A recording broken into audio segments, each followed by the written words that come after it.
Shalom Bapak Ibu Saudara. Shalom. Shalom. Shalom. Belum ada suaranya. Shalom. Shalom. Amin. Mari beri sorak-sorai yang terbaik bagi Tuhan Yesus. Amin. Hari ini Tuhan beri kesempatan bagi setiap kita untuk kita datang kepada Tuhan, untuk kita memuji dan menyembah nama Tuhan. Tapi sebelum itu saya akan bacakan beberapa pengumuman. Untuk yang pertama, ibadah tatap muka atau offline akan diadakan sebanyak 3 kali setiap hari Minggu pada jam 6.30, jam 9 pagi dan juga jam 5 sore. Ibadah tatap muka boleh dihadiri oleh semua jemaat yang berusia di atas 12 tahun dan di bawah 60 tahun. Setiap jemaat yang akan mengikuti ibadah tatap muka wajib mematuhi protokol kesehatan seperti harus dalam kondisi yang benar-benar sehat, memakai masker secara benar, tidak berjabat tangan dan membentuk kerumunan saat masuk maupun keluar gedung gereja. Melakukan pengecekan suhu dan presensi dengan menyebutkan nama, alamat, komsel, usia, dan suhu badan. Duduk di kursi yang telah disediakan petugas dan tidak diperkenankan untuk merubah posisi tempat duduk sendiri. Mempersiapkan persembahan dalam amplop atau lewat transfer bank. Tidak datang terlambat. Bagi jemaat yang belum bisa mengikuti ibadah tatap muka atau yang belum bisa mentaati protokol kesehatan, dipersilakan untuk mengikuti ibadah secara online mulai jam 5 di kanal YouTube. Ibadah komsel dan komisi secara tatap muka untuk sementara waktu ditiadakan sampai pemberitahuan selanjutnya. Saya kira pemberitahuan kita cukup dan mari saat ini kita mau persiapkan hati kita mau menyembah, kita mau meninggikan Dia sebab Dia Allah yang hidup. Mari kita akan sama-sama berdoa.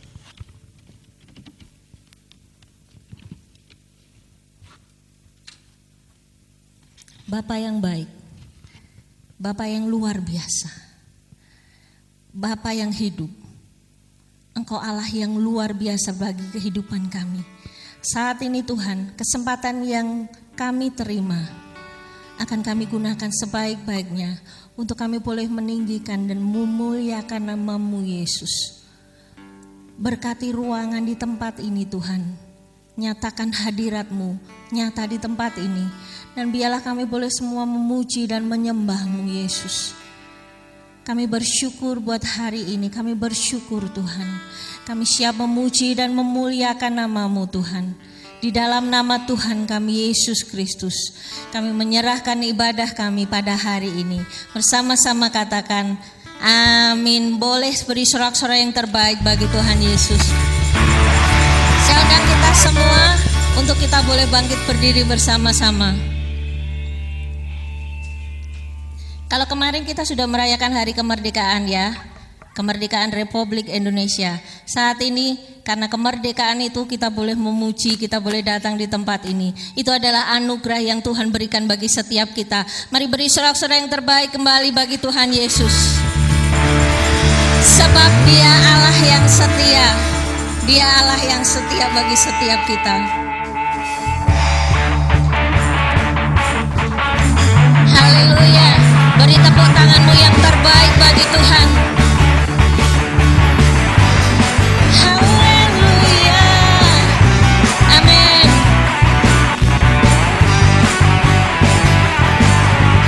Tak pernah ku ragu akan kesetiaan-Mu. Kau pegang hidupku sepenuh jiwa. Sepenuh jiwaku ku yakin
bersyukur Tuhan, sebab Engkau setia bagi kami, dan kami mau lebih lagi setia kepadamu Tuhan. Yesus, Kaulah Raja dalam hidupku, berkuasa berjaya untuk sekali lagi. Yesus, Kaulah Raja dalam hidupku, berkuasa berjaya untuk selamanya. Hanya Kau Tuhan, sumber kekuatan, kuasa-Mu tercurah bagiku senantiasa. Dengan-Mu Tuhan, ku kan berjalan dari kemurahan sampai kemuliaan. Dengan-Mu Tuhan, bisa ikuti gerakan saya. Haleluya.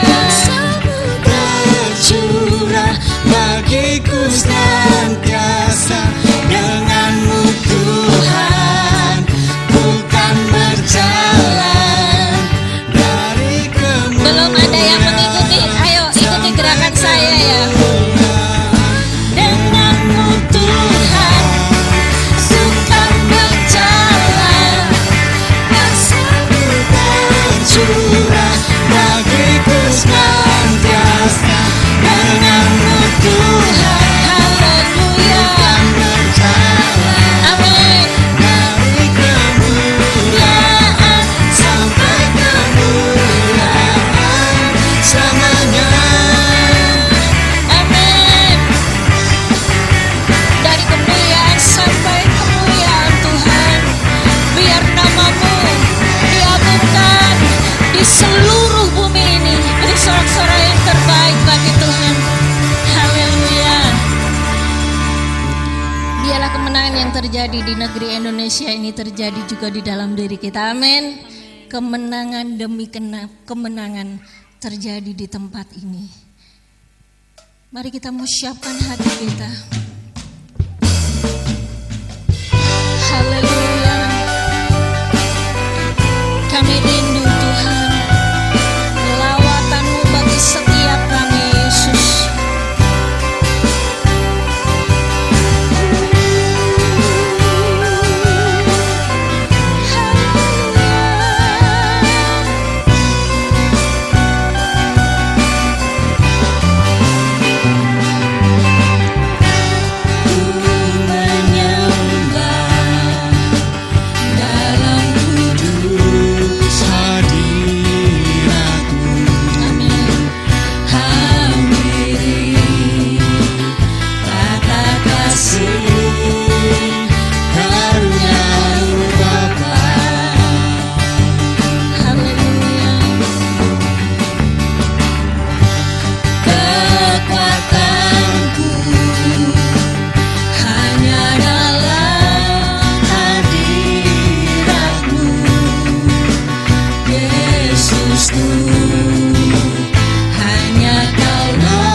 Karunia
kuasa yang tak terbatas. Ku yakin Kau nyata di sini.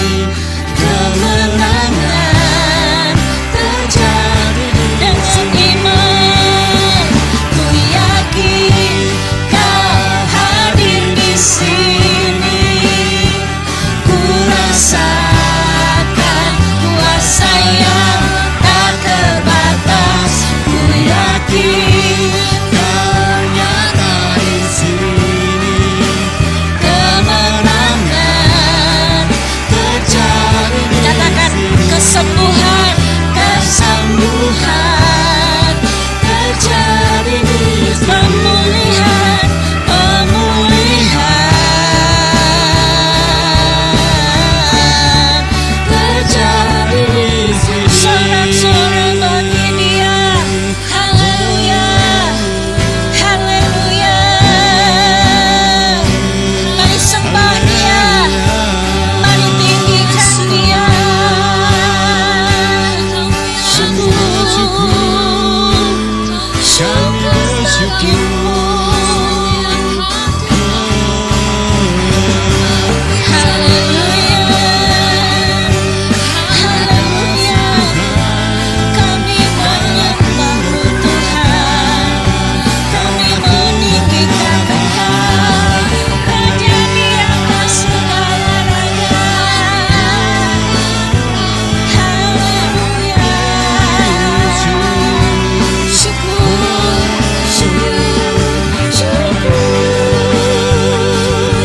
Haleluya, haleluya. Kau Allah yang hidup, Kau Allah yang berkuasa. Haleluya, haleluya. Kami mau senantiasa mengagungkan Engkau Tuhan. Kami mau meninggikan Engkau Yesus. Haleluya, haleluya. Syukur,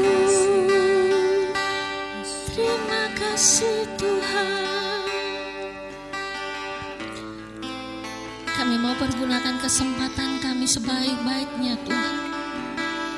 Waktu yang ada, yang Tuhan berikan bagi kami mau berikan seutuhnya ke dalam tangan-Mu Yesus. Sebab Engkau ajaib, sebab Engkau luar biasa, Engkau sanggup Tuhan. Engkau sanggup memulihkan setiap kami. Kami yakin itu Tuhan, kami yakin sebab Engkau Allah yang setia. Mari bersama-sama katakan, Engkau Allah yang setia. Engkau Allah yang setia bagi setiap kami Tuhan. Kami mengandalkan Engkau Yesus. Ku yakin Kau hadir di sini. Ku kami rasakan hadirat-Mu Tuhan. Tak terbatas. Terima kasih Yesus. Kau nyata di sini. Kemenangan itu terjadi atas setiap kami Tuhan. Terjadi di sini. Oh, ku yakin Kau hadir di sini. silakan hamba-Nya. Ku rasakan kuasa yang tak terbatas. Ku yakin Kau nyata di sini. Kemenangan terjadi di sini. Kesembuhan terjadi di sini. Pemulihan,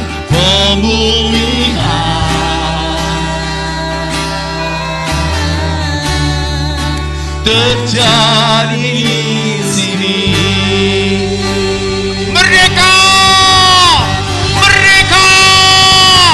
Merdeka!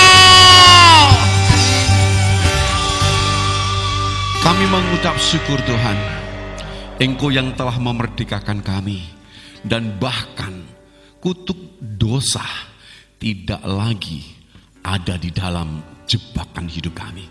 Sebab Engkau yang telah memulihkan, Engkau yang telah memberi kami kemenangan, dan bahkan segala sesuatu yang kami butuhkan, dan bahkan yang tidak pernah kami pikirkan pun, Engkau sediakan bagi kami.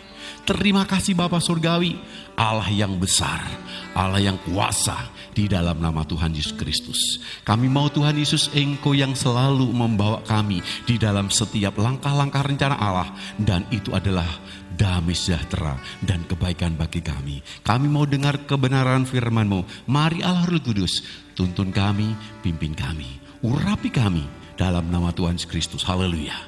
Amin. Tetap berdiri Bapak Ibu. Kita akan menggemakan karena kita masih ada bulan kemerdekaan.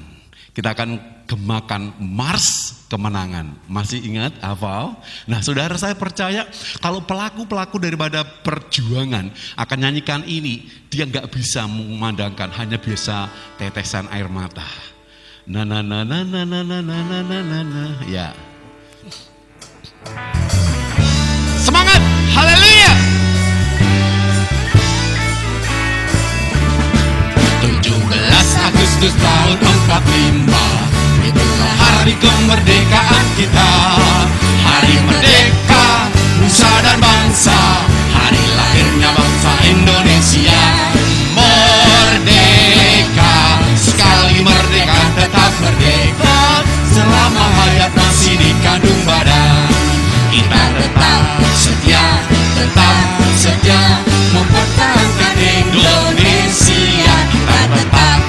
Kita tetap setia membela negara kita. Lebih semangat lagi. 17 Agustus tahun 45, itulah hari kemerdekaan kita. Hari merdeka, nusa dan bangsa, hari lahirnya bangsa Indonesia.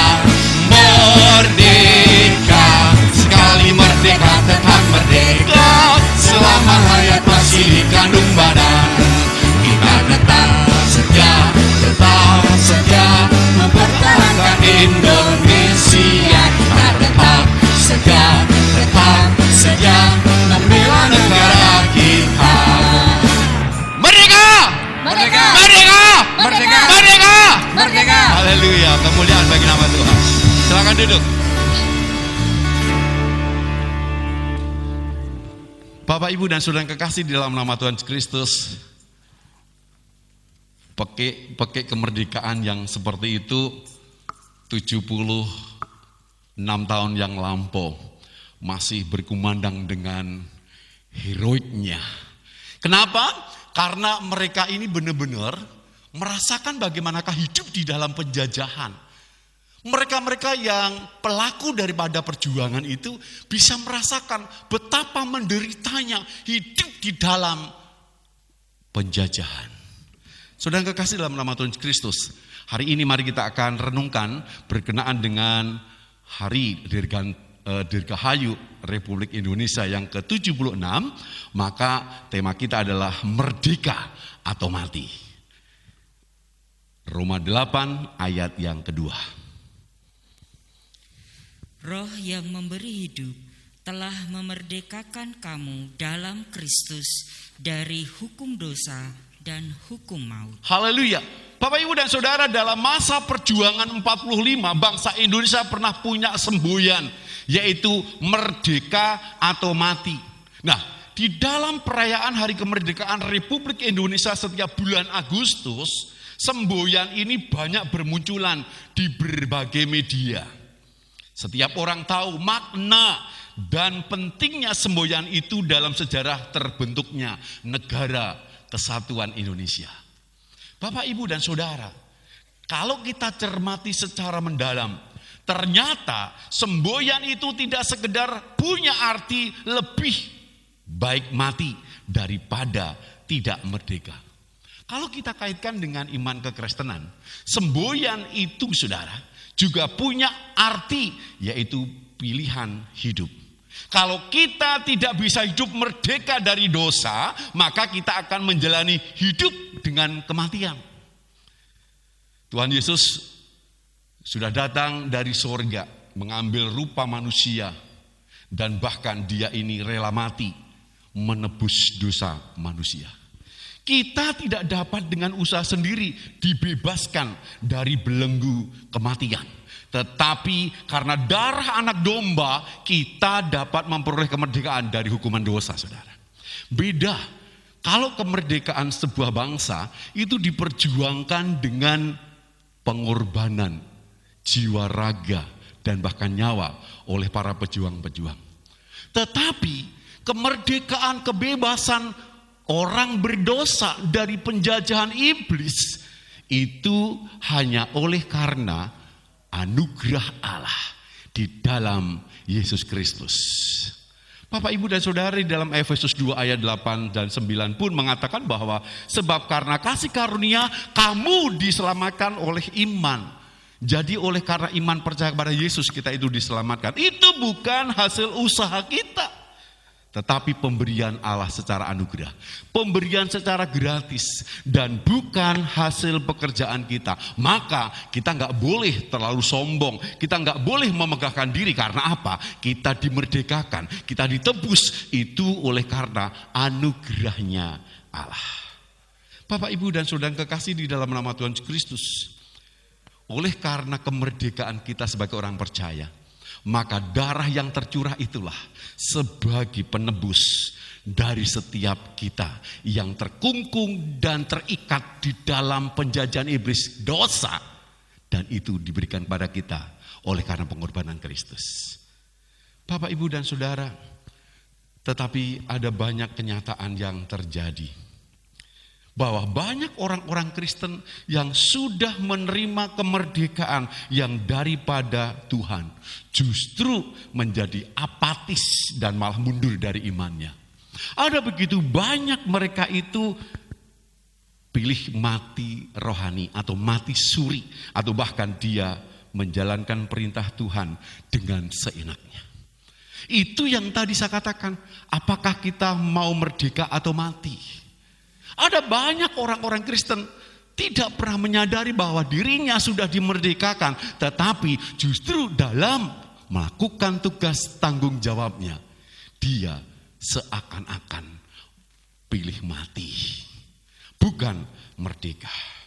Bapak, Ibu, dan Saudara kekasih dalam nama Tuhan Kristus, tetapi kalau kita benar-benar sadar, sebetulnya itulah kerugian besar. Kita jelas pilih merdeka, bukan kematian. Ada banyak orang Kristen, dia selalu menyerukan apa yang dikatakan dengan merdeka. Itu adalah orang-orang yang dilihatnya secara luar. Dia mengatakan merdeka, tetapi sesungguhnya dia masih hidup di dalam penjajahan. Dia hidup masih dalam keterikatan, di dalam tipu daya siasat iblis. Mereka masih hidup di dalam lumpur dosa. Bapak, Ibu, dan Saudara kekasih dalam nama Tuhan Kristus, saat ini mari kita akan mengevaluasi hidup kita. Benarkah kita ini merdeka, atau bahkan kita itu pilih mati secara rohani? Kalau hari ini kita renungkan bahwa dalam kehidupan kita sebagai orang yang merdeka, kita harusnya menjalankan apa yang Tuhan taruh dalam kehidupan kita, dan bahkan kita menurut setiap apa yang Tuhan kehendaki di dalam diri kita. Di dalam Matius 24 ayat 12-13 mengatakan, dan karena makin bertambahnya kedurhakaan, maka kasih kebanyakan orang menjadi dingin. Tetapi orang yang bertahan sampai kesudahannya akan selamat. Nah, saudara, jadi antara merdeka atau mati, harusnya orang percaya yang sudah dimerdekakan, dia tetap ingin merdeka dengan segala konsekuensi yang terjadi. Nah, saudara, pada hari ini kita mau lihat ada satu tokoh yang ada di dalam Injil Lukas, diceritakan di dalam pasal 19 ayat 1 sampai ayat yang ke-10. Seorang tokoh yang namanya Sakeus. Dia ini adalah benar-benar orang yang tahu bagaimanakah memilih antara merdeka atau mati. Saudara kekasih dalam nama Tuhan Kristus, di dalam Lukas 19 ayat 1 sampai 10 diceritakan di situ bahwa Sakeus adalah kepala pemucuk yang kaya luar biasa, saudara. Kenapa kaya? Karena memang tugas pekerjaannya dia adalah pungli, pungutan liar. Dia bekerja untuk pemerintahan Roma. Dan mereka memungut pajak dari masyarakatnya. Maka Sakius ini benar-benar dibenci oleh orang-orang di sekelilingnya. Karena apa? Pemungut cukai itu diibaratkan atau disamakan dengan wanita-wanita yang berdosa. Mereka adalah orang yang dalam pandangan salah. Nah, saudara kekasih, di dalam nama Tuhan Kristus, waktu itu rombongan daripada Tuhan Yesus masuk ke kota Yeriko. Sakius ingin tahu siapa itu Yesus. Dia berusaha luar biasa karena tubuhnya yang pendek, maka dia tidak bisa lihat. Dengan kerumunan begitu banyaknya orang, akhirnya dia lari lebih dulu dari rombongan itu dan naik ke pohon ara supaya dia bisa melihat siapa itu Yesus. Dan di dalam hatinya berkecambuk, aku ingin ketemu dengan Yesus. Ada dalam hatinya bergelora, tatkala aku ketemu dengan Yesus, ada sesuatu pasti yang akan terjadi dalam kehidupanku. Lalu apa yang terjadi, saudara? Tuhan Yesus ngerti Sakius itu ada naik di pohon. Lalu, hei Sakius, turun. Aku mau ke rumahmu makan bersama-sama dengan kamu. Wow, senang banget, saudara. Dia melorot, ya, lalu ke rumah. Dan ada begitu banyak orang-orang, mereka bersungut-sungut. Dia ngeklaim, kenapa ini Tuhan kok bersama-sama dengan orang yang berdosa. Nah, saudara, sekelumit daripada ayat 1-10 itu, mari kita akan lihat. Saya membaca di situ ada 3 hal yang dilakukan oleh Sakius untuk memilih hidup merdeka daripada mati. Dan harusnya kita belajar dari tokoh ini, saudara. Mari kita lihat yang pertama. Di dalam Lukas 19 ayat 2 dan ayat 7.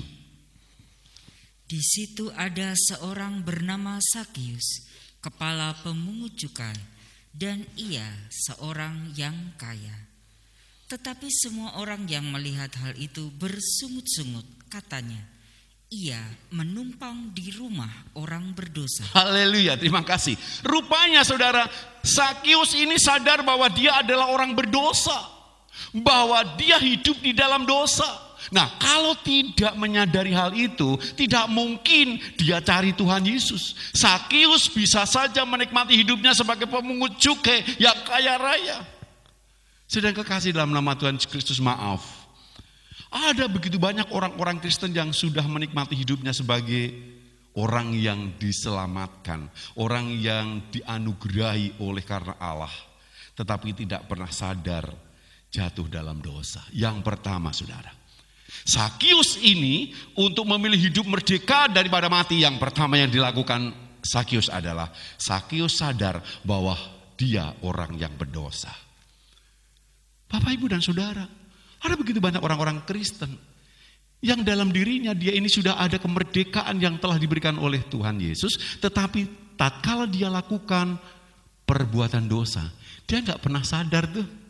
Dan bahkan kadang-kadang diingatkan oleh pendeta, oleh pemimpin, oleh teman-teman seiman.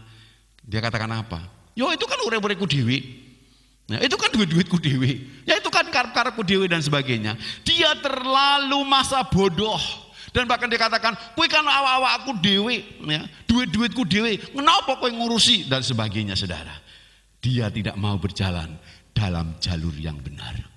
Sudah dinasihati, tetapi tidak mau melakukan atau bahkan menyadari apa yang telah dilakukan, yaitu adalah dosa. Seperti Sakius sadar hidup dalam dosa, mengingatkan bagi kita kalau ada di antara kita yang jatuh dalam dosa, maka Tuhan mau kita datang kembali. Tuhan mau Dia mengasihi kita, menantikan bahwa kita ini menyadari kita ini dosa. Ingat, saudara, tatkala kita dosa, maka kita akan jauh daripada Allah. Orang yang berdosa harus disucikan lebih dulu. Orang yang berdosa harus ditebus dulu, harus diampuni dulu. Baru ada, karena apa? Allah itu adalah kudus adanya, maka kita harus datang dengan kekudusan. Bapak, Ibu, dan saudara, saya mau ingatkan sedikit tentang apa itu arti dosa. Dalam 1 Yohanes 3 ayat 4 berkata,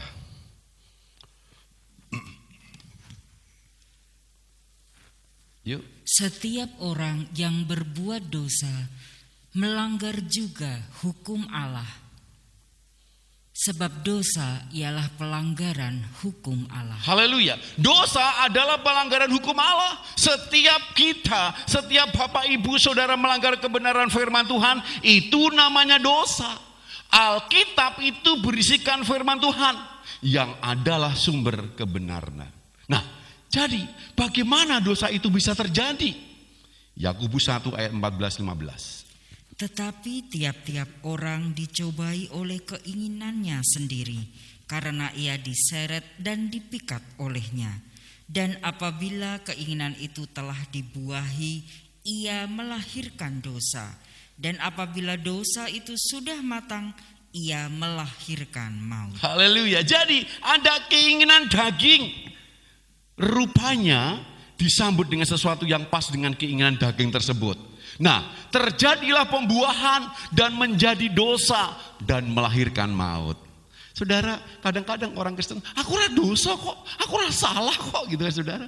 Maka kalau dinasihati dan sebagainya ngeyel dia. Nah saudara, itu tadi firman Tuhan katakan bahwa kalau setiap orang berbuat dosa itu artinya melanggar daripada hukum Allah. Nah saudara, saya kasih contoh yang sederhana. Di mana saudara banggel, saudara ngeyel, saudara menolak kalau tidak berdosa gitu. Nah, oleh sebab itu saudara, kenapa kalau kita itu berdosa jarang untuk kita bisa enjoy dengan Tuhan. Dan bahkan seakan-akan doa kita itu mentok karena apa? Kita berbuat salah dan kita tidak pernah mau menyadari. Nah, suatu ketika saudara sudah lama berdoa ya untuk sepeda anak saudara. Ini contoh ya. Nah sudah siang malam berdoa, Tuhan beri berkat-Mu untuk aku belikan sepeda anakku. Karena ini sebentar lagi sudah tidak daring tetapi sudah bisa masuk sekolah. Nah saudara, apa yang terjadi suatu ketika saudara bertetangga atau bertamu di tetangga kita.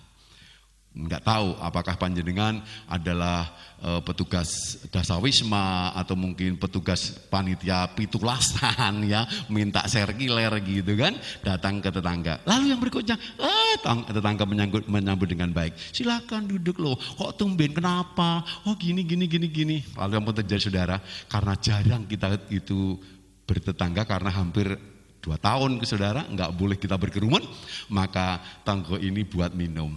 Nah, pada waktu kita duduk dewean, saudara apa terjadi? Kita pelingak-pelinguk, ngelat-ngelat ke itu biasanya, ya kan? Omah kok api kayak gini, gitu kan? Kapan aku duwe, begitu saudara? Nah, lalu apa terjadi? Setelah kita lihat atas, lalu kita lihat bawah. Mak betunduk, ada dompet. Dompet itu metutuk dan buka sidik. Ono ning jero abang-abang oke banget. Saudara, apa yang terjadi saudara? Saudara mulai pelengak-pelengok. Ya. Itu dompetnya agak sana itu kan. Jadi kalau kita ndungkluk, wah ketok banget gitu kan. Maka apa yang terjadi? Sikile diselonjorke. Gitu kan saudara. Ya, tadi pagi aku juga ke anakku pengalaman. Ndek ben, udah bilang saudara. Sikile diangkat terus ditarik itu dompetnya supaya deket. Lalu setelah deket dijikuk, digembol. Nah, saudara, apa yang terjadi saudara? Pada waktu itulah saudara, itu yang dikatakan dengan dompet yang tebal, terbuka sedikit, terlihat uang yang merah banyak itu saudara, itu adalah pikir kita. Itu adalah ini jawaban Tuhan. Halo? Bukankah begitu? Oh bukan Pak, itu yang benar-benar ngerti tenan itulah. Yang ora ya alah, ngopo, ini kan rezeki nomplok. Nah saudara, apa terjadi saudara? Akhirnya yang terjadi itu adalah saudara ambil itu dompet sampai rumah dibuka. Wow, ya kok kayak gini, inilah yang Tuhan jawab. Lalu pergilah kita ke rukun makmur atau mungkin kita ke nusuan toko sepeda, belilah kita. Beberapa hari kemudian kita kedatangan tetangga tadi. Nah, lalu tetangga belum ngomong aja kita sudah merah telinga kita, wajah kita, ya kan? Belum ditanya kita sudah pasang angker itu kan.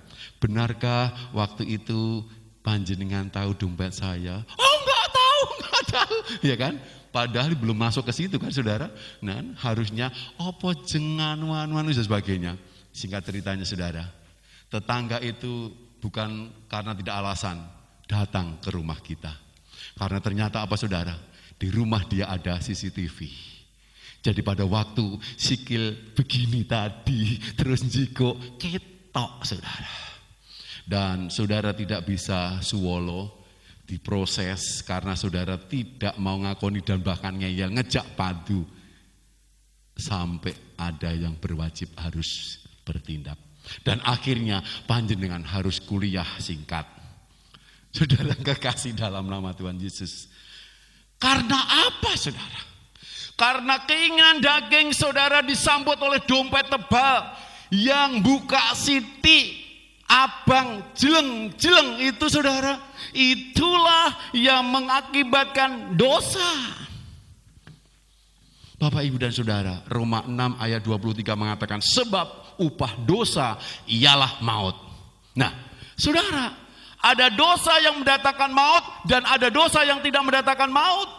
Saudara yang dikasihi Tuhan, rupanya ada kuncinya supaya dosa kita tidak mendatangkan maut. Ada kuncinya di dalam ayat 23b. Tetapi karunia Allah ialah hidup yang kekal dalam Kristus Yesus Tuhan kita. Bapak Ibu dan Saudara, waktu kita datang dengan kerendahan hati seperti Sakius, sadar akan dosa-dosa kita, datang kepada Tuhan, maka kasih karunia Allah yang akan menyelamatkan kita. Kalau kita minta Tuhan tolong supaya kita tidak lagi jatuh dalam dosa, maka belas kasihan Allah itu yang akan mengampuni, melimpahkan dalam kehidupan kita dan bahkan kita dikuduskan oleh darahnya. Bapak Ibu dan Saudara, oleh sebab itu akui bahwa kita ada dosa untuk kita bisa hidup merdeka. Ingat, sedosa apapun kecilnya itu, kita perlu ada pemberesan di hadapan Tuhan. Bapak Ibu, beberapa hari kemarin saya membaca ada sebuah penelitian di Amerika yang mengatakan bahwa kalau orang yang suka berbohong, ya orang itu akan terganggu kesehatannya. Halo, mungkin ada yang mengatakan, oh bener itu gitu kan? Itu adalah bapak yang ngomong, kui bojoku pak, ya kan? Lorok ora mari-mari, bulan nopo ngapusi aku. Nah, saudara saya setuju saudara. Jadi kalau ya kita itu selalu berbohong, maka kita terganggu kesehatannya. Dan saya pikir itu betul karena apa? Waktu kita menyimpan dosa, ada suatu metabolisme dalam tubuh kita yang bergerak. Metabolisme kita yang dalam tubuh ini bergerak, ada sesuatu yang mengganjal, yang kalau tidak dibereskan, maka itu akan menggerogoti dalam tubuh kita. Nah, oleh sebab itu saudara, jangan suka bohong. Amin.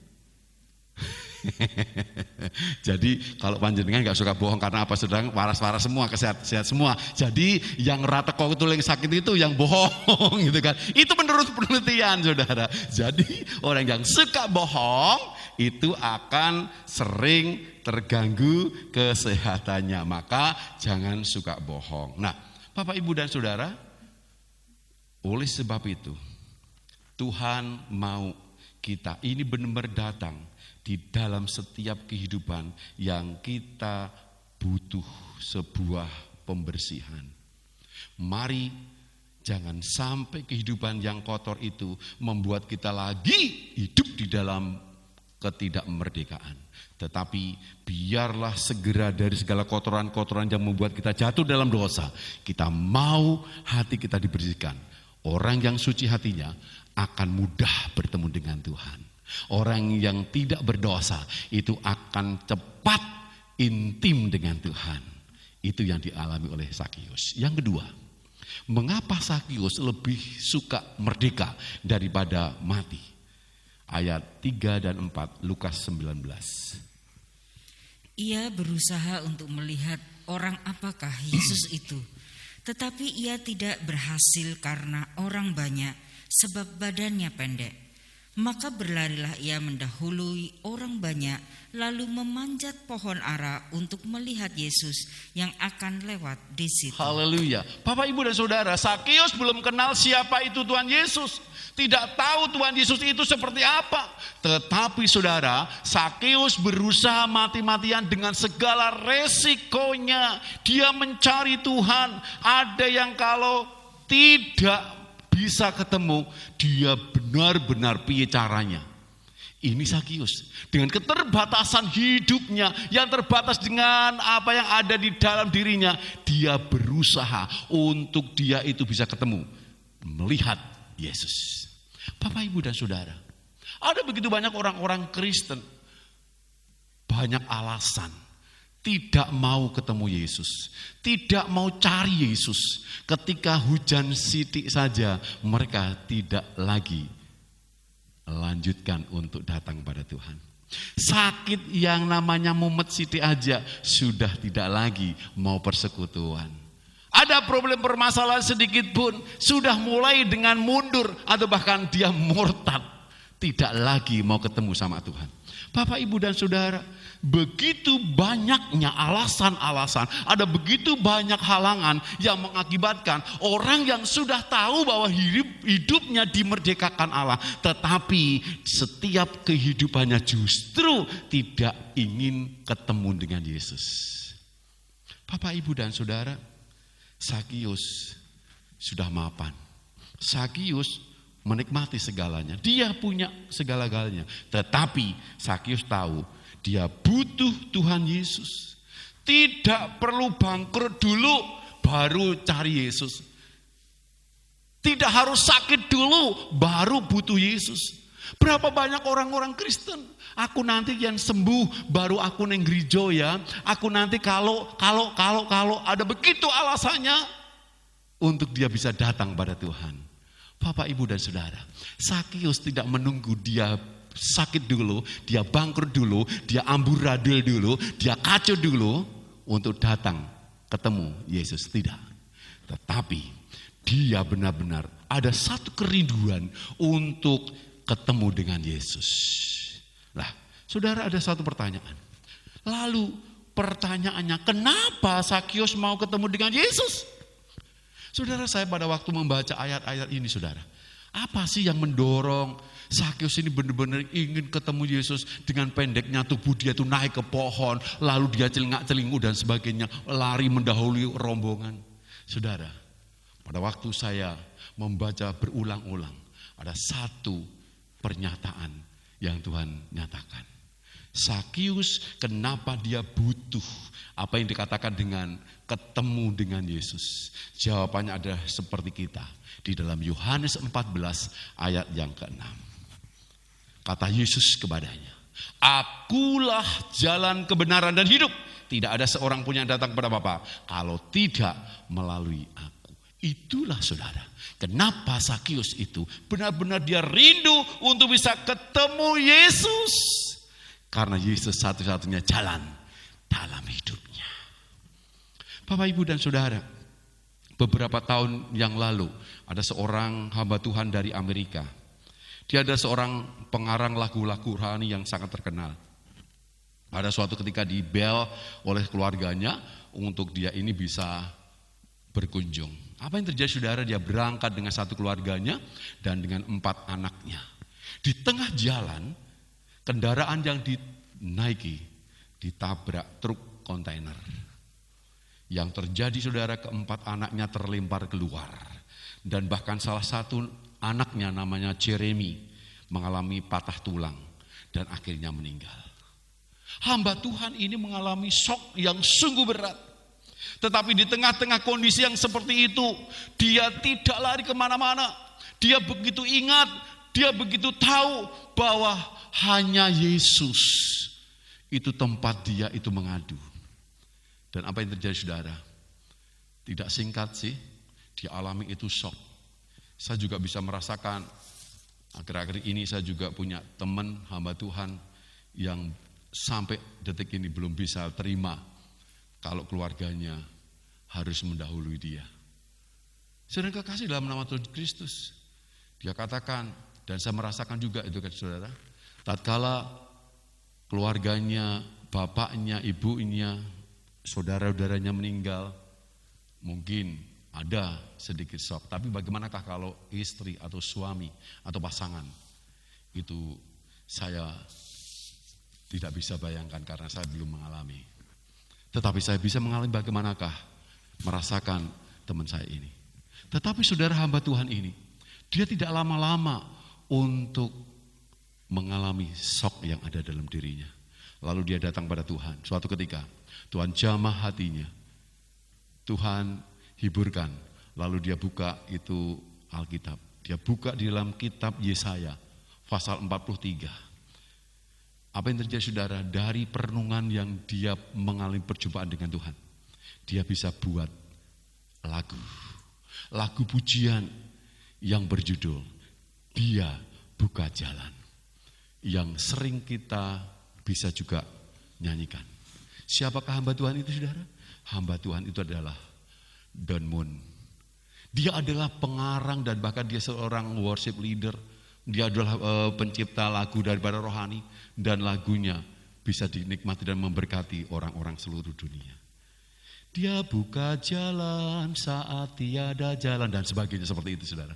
Nah, saudara kekasih dalam nama Tuhan Kristus, mungkin hari-hari ini jalan hidup saudara sedang buntu, jalan saudara sangat tertutup, usaha saudara bangkrut, kesembuhan sepertinya tidak ada lagi, segalanya sepertinya tidak ada jalan. Ingat saudara, saudara mungkin sudah kehabisan jalan dan mengalami stres dan depresi. Tetapi Tuhan katakan saat hari ini, akulah jalan itu yang akan membawa hidupmu menurut jalanku. Saudara, kenapa Sakeus begitu rindunya? Dia ingin ketemu dengan Yesus karena apa? Di dalam hidupnya dia sudah muak, dia sudah jelek, dia sudah benci dengan hidup dijajah oleh ketidakmerdekaan hidup. Maka jalannya adalah hanya ketemu Yesus. Demikian juga dengan kita. Kalau kita hari ini mengalami penjajahan dosa dalam setiap apapun, kita seakan-akan tidak ada lagi jalan. Yesus jalan satu-satunya. Serahkan dia, maka dia yang akan menuntun sesuai dengan skenario yang Tuhan mau. Dan ingat, sejalannya Allah adalah kebaikan dalam setiap kehidupan kita. Ketiga, kenapa Sakeus memilih hidup merdeka daripada mati? Dalam ayat yang ke-8, Lukas 19.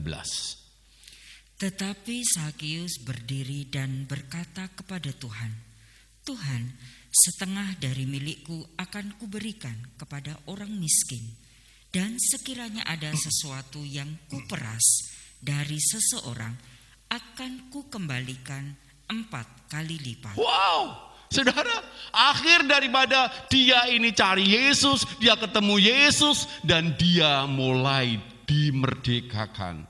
Maka yang ketiga yang dilakukan oleh Sakeus adalah hidupnya Sakeus berbuah. Bapak, Ibu, dan Saudara, Sakeus tahu siapa itu Yesus sehingga dia mencari. Setelah dia itu tahu siapa Yesus, lalu dia ketemu dengan Yesus, maka di tengah kebuntuan dalam hidupnya, dalam segala perkaranya, dia itu berserah kepada Yesus. Dan pada waktu dia berjumpa di rumahnya, akhirnya Sakeus itu bertemu di mana Tuhan Yesus menyuruh turun waktu itu dari pohon dan pulang ke rumah makan bersama-sama. Disitulah pada waktu mengalami perjumpaan dengan Kristus, ada sesuatu yang berubah. Itulah orang yang merdeka, itulah orang yang mengalami jamahan Allah, bukan lagi hidup di dalam penjajahan dosa, tetapi hidup di dalam kemerdekaan Tuhan. Sakeus hidupnya berbuah, dan bahkan dia serahkan seluruh hartanya, separuh daripada hartanya diberikan kepada begitu banyak orang. Dan setiap orang yang pernah diperasnya dikembalikan 4 kali lipat. Wow, sesuatu yang sangat luar biasa. Yang saya percaya orang akan bisa mengerti siapakah dia itu yang mengalami perjumpaan dengan Kristus. Kita pun harusnya begitu, Bapak Ibu. Biarlah momen kemerdekaan Republik Indonesia yang ke-76 tahun ini menjadikan hidup kita sebagai anak Tuhan yang merdeka. Sehingga hidup kita berbuah dan bisa dinikmati begitu banyak orang di sekitar kita. Mari, firman Tuhan katakan, engkau harus mengusahakan kesejahteraan di mana engkau tinggal. Sebab Tuhan punya suatu perkara untuk engkau boleh menyatakan setiap kemuliaanku. Di mana engkau tinggal, engkau harus membuat segala sesuatunya salum itu terjadi. Bapak, Ibu, dan Saudara yang kekasih dalam nama Tuhan Kristus, pilihlah untuk hidup merdeka. Jangan kematian. Dan mari dengan kemerdekaan Republik Indonesia ini, kita semakin maju dewasa rohani kita dan hidup kita berdampak bagi bangsa ini. Saudara yang kekasih dalam nama Tuhan Yesus Kristus, 1,5 tahun kemarin kita selalu berdoa, khususnya hari Sabtu ada doa puasa untuk gereja kita. Untuk apa, saudara? Untuk pemulihan bangsa kita ini. Khususnya bagaimanakah pandemik yang masih ada. Tidak ada orang yang bisa menjamin hilangnya itu pandemi. Tetapi kita hanya bisa berdoa, berdoa, dan berdoa. Puji Tuhan, saudara. Ada begitu banyak kita berdoa supaya Tuhan menggerakkan orang-orang atau bahkan memakai kita bersama. Saya membaca, saya mendengar, dan saya melihat. Ada begitu banyak dan kita terlibat di dalamnya. Seorang artis anak Tuhan buka klinik yang free semuanya untuk penanganan COVID. Ada begitu banyak anak-anak Tuhan yang digerakkan untuk menyumbangkan seluruh apa yang menjadi miliknya, berkatnya, untuk menolong mereka yang sangat membutuhkan. Itu yang Tuhan mau. Kita sebagai anak-anak yang sudah dimerdekakan, harusnya hidup kita berdampak. Demikian juga dengan kita. Sedikit pun apa yang kita kerjakan untuk kebaikan negeri ini, lakukan. Minimal, saudara, kita berdoa untuk kesembuhan bangsa kita ini. Saat hari ini bangsa kita ini ulang tahun, tetapi masih terkapar dengan sakit COVID-nya. Mari kita berdoa supaya Tuhan yang akan menyembuhkan sehingga COVID-19 hilang dari permukaan Indonesia, sehingga kita bisa secara maksimal mengumandangkan sebuah kebenaran di mana setiap lutut akan bertelut, setiap lidah mengaku Yesus adalah Tuhan. 1 Petrus pasal 2 ayat 12, satu ayat terakhir.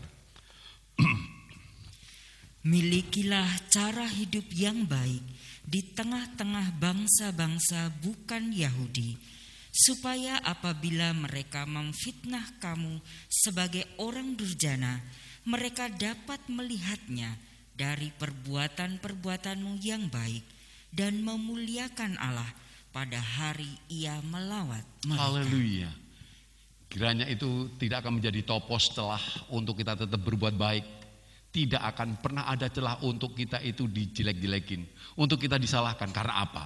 Perbuatan baik kita yang akan membungkam setiap mereka, yang akan menundukkan kepala mereka untuk kita dipojokkan atau bahkan kita dicaci maki.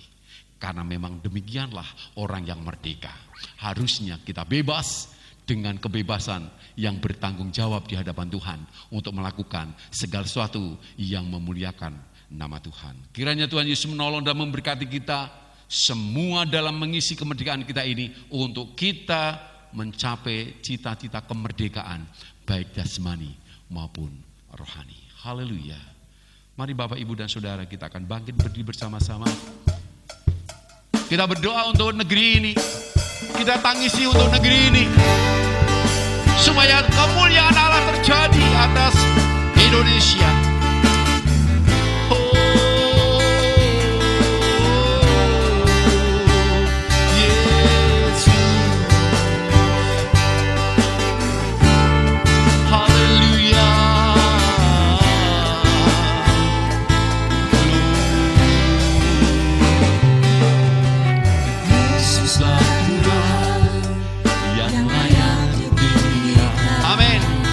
Layak disembah.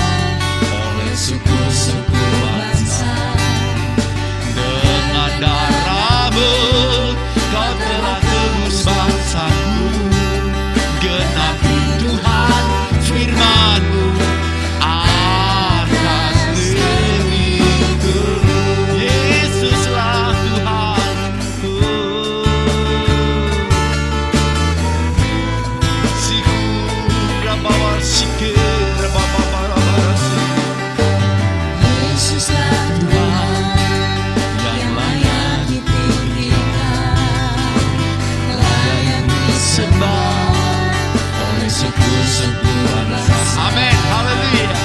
Dengan Oh Yesusku,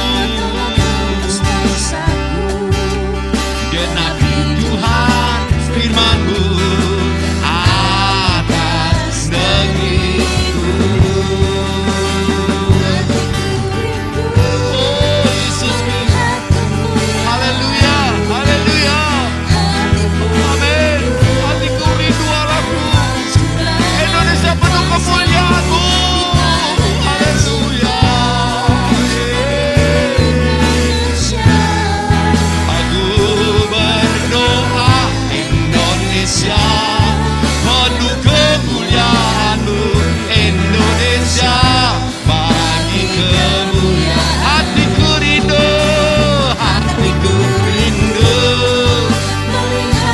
Haleluya, haleluya.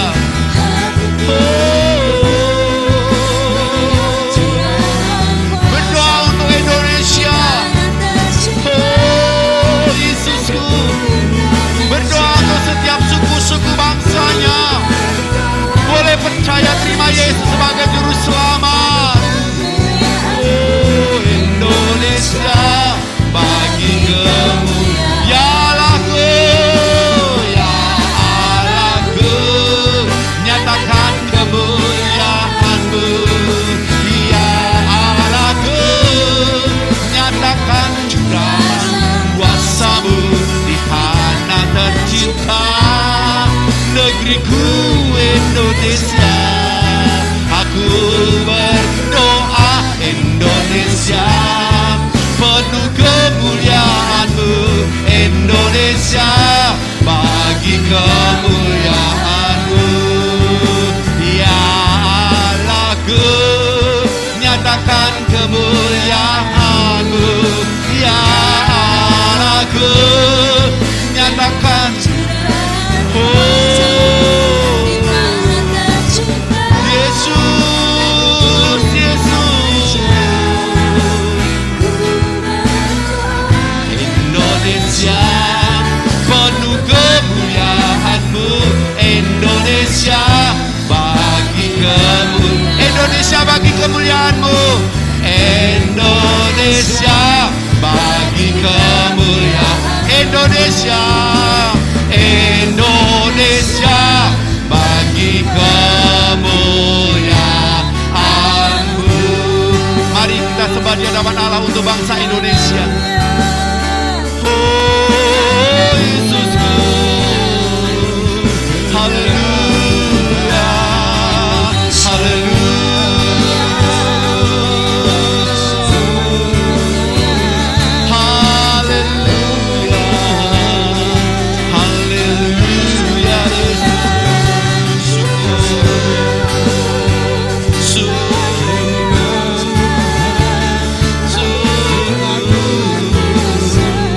kami rindu bangsa kami penuh kemuliaan Tuhan Yesus. Engkau mengampuni setiap kami Tuhan Yesus, sehingga kemuliaan-Mu boleh menyapa dalam nama Tuhan Yesus Kristus. Mereka merasakan bagaimanakah berkat-berkat Allah, bagaimanakah curahan kasih Tuhan itu dirasakan bagi mereka. Dalam nama Tuhan Yesus Kristus, dalam nama Tuhan Yesus Kristus, kami mau Tuhan Yesus, cita-cita daripada leluhur kami, bangsa yang kemah ripah loh jinawi terjadi atas bangsa kami ini. Dalam nama Tuhan Yesus Kristus, mari nyatakan Allahku, kalau ada dosa-dosa bagi bangsa kami, para pemimpin kami, mari Tuhan ampuni, supaya mereka boleh mengalami kasih anugerah Allah.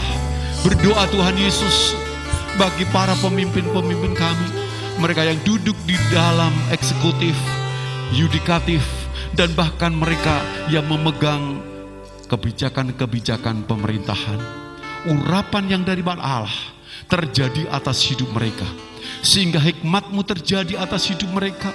Mereka membuat suatu pernyataan yang tidak mengacaukan pemikiran atau bahkan kegusaran daripada masyarakat, tetapi hidup kami ada boleh di dalam kepastian, bersama-sama dalam kesatu paduan.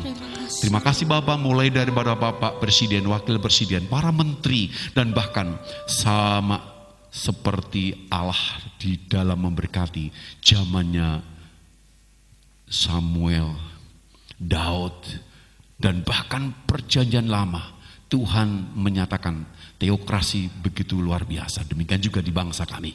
Engkau menyatakan Allahku, sampai pimpinan terendah, sampai di pimpinan daerah, Engkau yang akan beri kebijaksanaan mereka. Sehingga Allahku, terjadi adanya suatu ketenangan, kesatuan, dan ketenteraman bersama.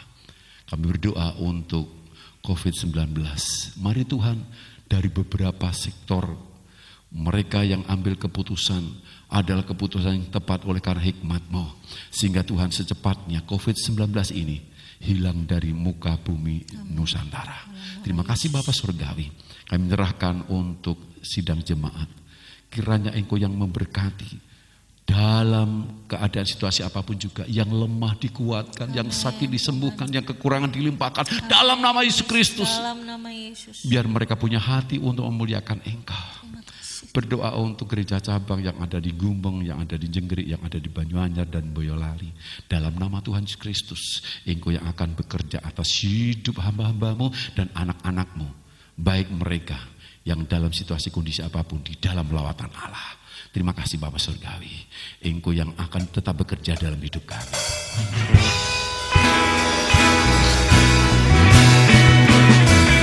Kiranya Engkau memberkati aku melimpah-limpah dan memperluas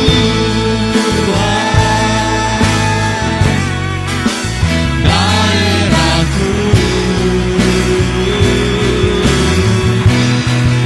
dan kiranya tangan-Mu menyertai aku dan melindungi aku daripada malapetaka, sehingga kesakitan tidak menimpa aku, sehingga